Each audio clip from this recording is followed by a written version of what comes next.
A mother finds her daughter, Sugandha, crouched in the dark, tearing into raw fish with animalistic aggression. The girl's physical state rapidly collapses. In a voice that sounds nothing like her own, she demands more fish before falling into a deep, unresponsive stupor.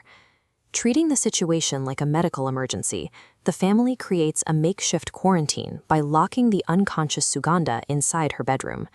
The lockdown fails immediately. Throughout the night, disembodied voices beg for meat through the walls, and the hallway doors rattle under the weight of unseen hands. The family is attempting to use physical barriers against a threat that no longer respects the laws of matter. By morning, the symptoms have spread to the grounds of the estate, where the half-eaten remains of local animals litter the grass. A local expert identifies the predator as a mecho-boot, a river-dwelling spirit driven by a singular, obsessive hunger for raw flesh. On the second night, the threat intensifies as the parents' own bedroom door begins to shudder and warp under an invisible assault. Sugandha is still locked behind a deadbolt at the end of the hall, yet the violence is erupting elsewhere. The entity is no longer tethered to its initial host. The Tantric Baba arrives to treat the haunting as an outbreak, looking past the obvious symptoms to find the source of the anomaly. He focuses on Indrani, the sister, who paces the room, frantically demanding to leave for water. This diagram illustrates the Baba's primary diagnostic tool, an iron nail charged with mantras. When passed over a body, it acts as a conductor, reacting when a hidden aura is exposed. When he applies the test to the seemingly healthy Indrani, the entity within her realizes it has been identified and triggers a violent defensive response. Indrani's eyes glow a dull red as she uses inhuman strength to hurl the men across the room. The infection had already jumped. While the family guarded a comatose girl, the spirit was operating through a new, unsuspecting host. The Baba identifies this as a bait-and-switch tactic, a survival mechanism to evade detection. By manipulating Indrani into opening her door the previous night, the spirit crossed the threshold into her body. It left Sugandha as a decoy, leaving Indrani free to hunt outside under the cover of darkness.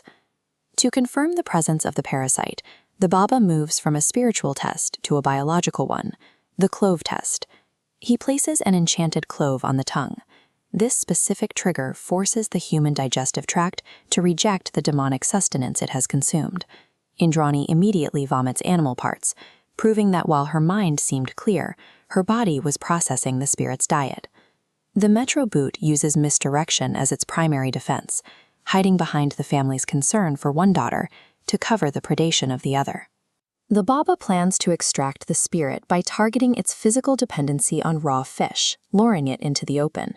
First, they establish a permanent quarantine. Enchanted bamboo stakes are driven into the perimeter of the estate to create a barrier that the spirit cannot cross once it is expelled. Down by the river, Indrani is bound to a chair inside a protective circle of salt and chants, creating a controlled environment for the extraction. The Baba uses mantras to make Indrani's body uninhabitable for the spirit, while placing a fresh fish offering just outside the circle to exploit its hunger. The ritual is designed to starve the parasite until its primitive instinct for food outweighs its need to stay hidden. The spirit's hunger eventually breaks its resolve. It vacates Indrani's body in a physical blur, rushing toward the bait at the water's edge. As the dark entity finally manifests in the physical world, the Baba strikes. A flaming coconut hits the entity, completely incinerating it on impact. The Mecho Boot is reduced to ash, and Indrani is permanently disconnected from the entity's influence. The family leaves the mansion immediately after. Tapan transfers his job and abandons the estate, choosing to leave the history of the house behind. Surviving an encounter with a Mecho Boot requires more than just luck. It requires identifying the rigid rules that dictate how the entity feeds and how the entity travels.